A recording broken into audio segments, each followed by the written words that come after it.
Hi all, this is Jan Allmighty and welcome to this video.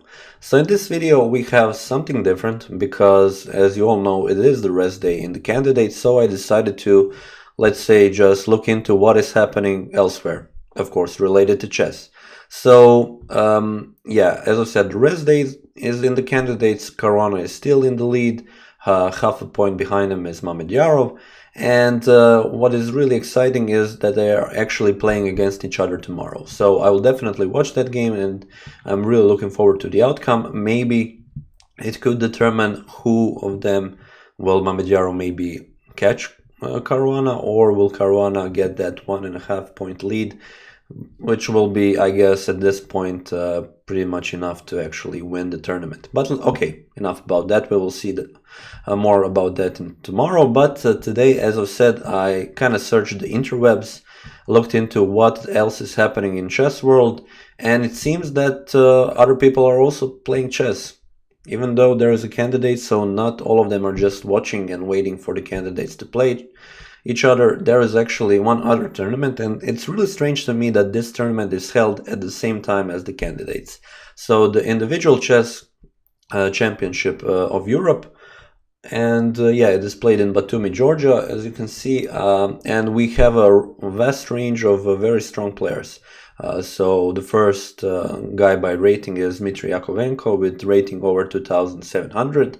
So nevertheless, very strong people playing and very exciting games. But one thing caught my eye, because yesterday it was round 5 and on a very high table we actually had a Croatian duel between these two guys you see here. So Ivan Šarić with white and Marin Bosiocic with black. So in spirit of patriotism and sharing the chess goodness, I decided to just show you the game between two Croatian players. Just a disclaimer, my opinion is that these two guys at the moment are the best Croatian chess players, and definitely, okay, really strong players. Me personally, I played against Ivan. He is Ivan Šarić. He is 2 years older than me, and yeah, he crushed me like really bad. So I can vouch that he is really good. And against Marin, I didn't play. He is a bit older, but you never know what will happen. But nevertheless, okay, let's jump into the game. Let's see what Croatia has to offer. So we have e4, c5, so the Sicilian, knight to f3 and e6. So going for this line, when I was playing against Ivan, I was also black against him, and it was a Sicilian, but I played knight to c6. So if anybody cares. So d4, c takes on d4, and a knight takes on d4. We have knight to c6 and knight to c3. So following one of the main lines, queen to c7, bishop to e3, and now a6, preventing this. Knight jumps to b5 with tempo. We have a queen to d2 now, and knight to f6. So attacking this pawn, and queenside castle, a very common move in the Sicilian in many lines. And now a moment where maybe you can change between one of possible two lines. You want to develop this bishop, and now will you develop it on e7 or will you develop it on b4? So here I would personally play bishop to e7, but doesn't mean this is a bad move or anything. The more active and more exciting move with bishop to b4, pinning this knight, since the king is already in queenside castle, you would like to attack it even more.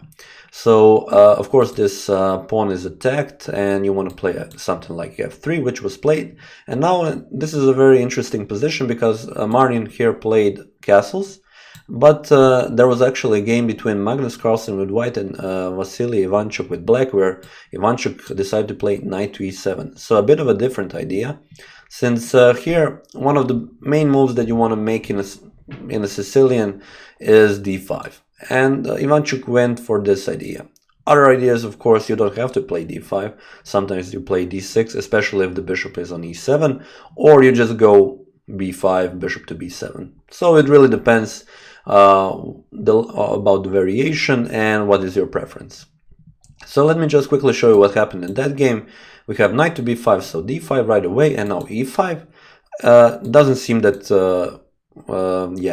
Carlsen gave up a pawn, because after queen to e5 we have bishop here, queen has to go here, you have g4 and queen to g6, bishop to d3, and now the queen cannot go anywhere. You have to give up a knight. So as you can see, yeah, white didn't give up a pawn. So let me just quickly show you what happened. We have knight to d7, f4 defending the pawn now, and b6.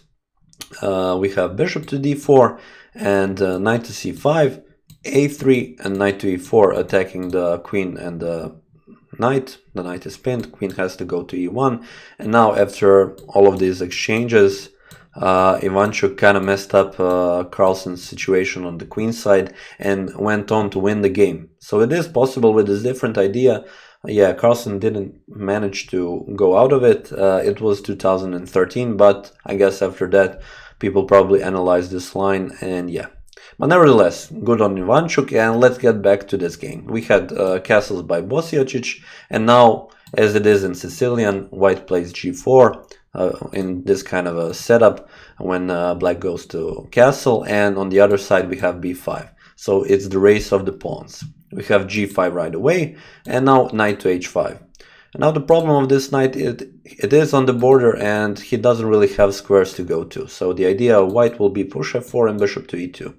We have king to b1 first, so moving the king from the semi-open c file, which is always a good move to make in a Sicilian. You are closer to the a file, and also you're moving the king, as I've said, from this very important a file where black usually attacks. We have rook to b8, so preparing the attack even more. Knight c6, d takes c6, and now f4. So as I've said, with the idea of bishop to e2. So now, actually, yeah, it is you don't want to go and play like g6, bishop to e2, knight to g7, because bishop to d4 is a very strong move now. Black has problems on this dark squares, and yeah, probably black doesn't want to go in a variation such as that.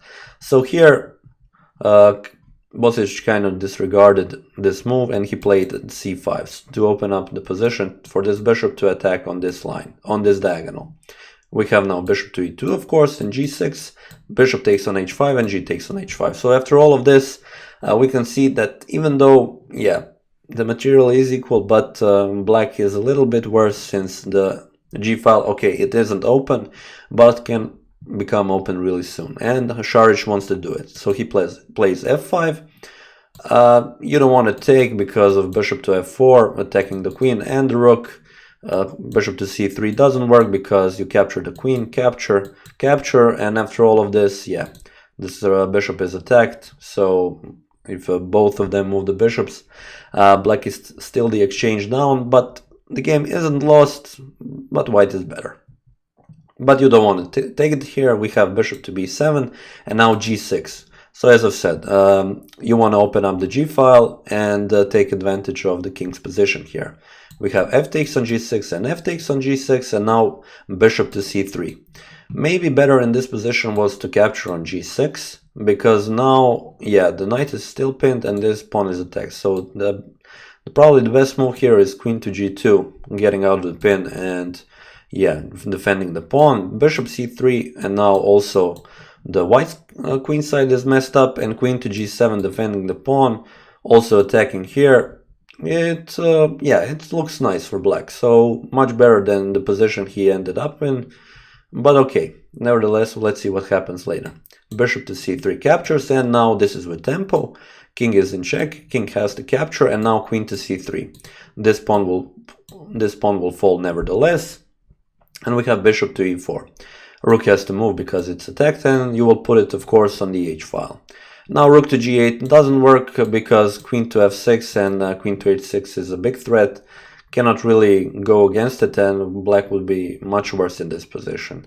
Here Bosiocić played rook to f5, and this gave an opportunity to Šarić to finish the game very quickly, because he plays bishop to c1, which is an absolute best move. So you want to move the bishop out of the way and put the queen somewhere on this diagonal so that she can attack very quickly on the side where the king is. And yeah, essentially here already black is lost. Bosiocić played bishop to rook to f3, sorry, attacking the queen, but queen to d2, as I said, threatening queen to h6.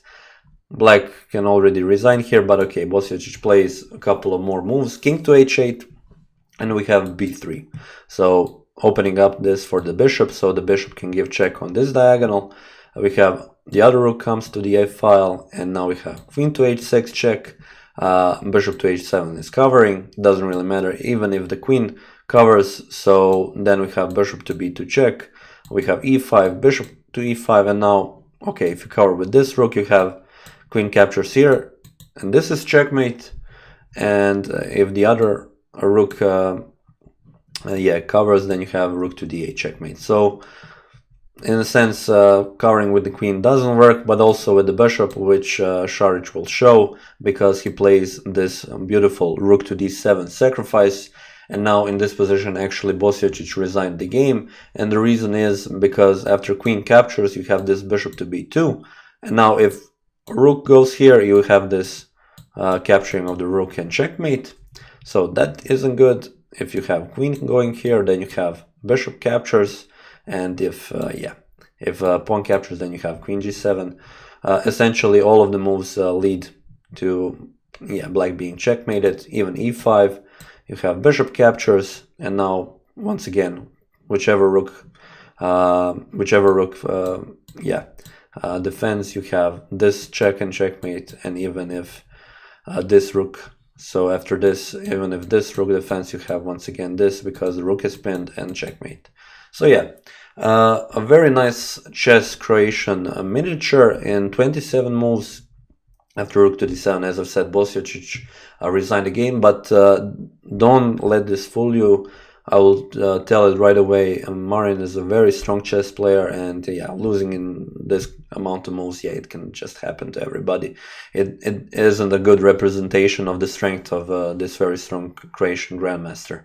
But yeah, as I said, very good on Šarić winning this game and going to share the first place after five rounds with two other players. So okay, don't know what's happening there with my mouth.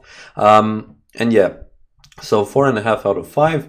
I would like to wish good luck to all of the Croatian participants. There are 5 of them, and I think it's about time that we have another European chess champion in Croatia, since the last one was Zdenko Kožul in 2006. So 12 years has passed. So guys, come on, I'm right there behind you, cheering for you, and I promise I will feature at least one more game from this championship you played.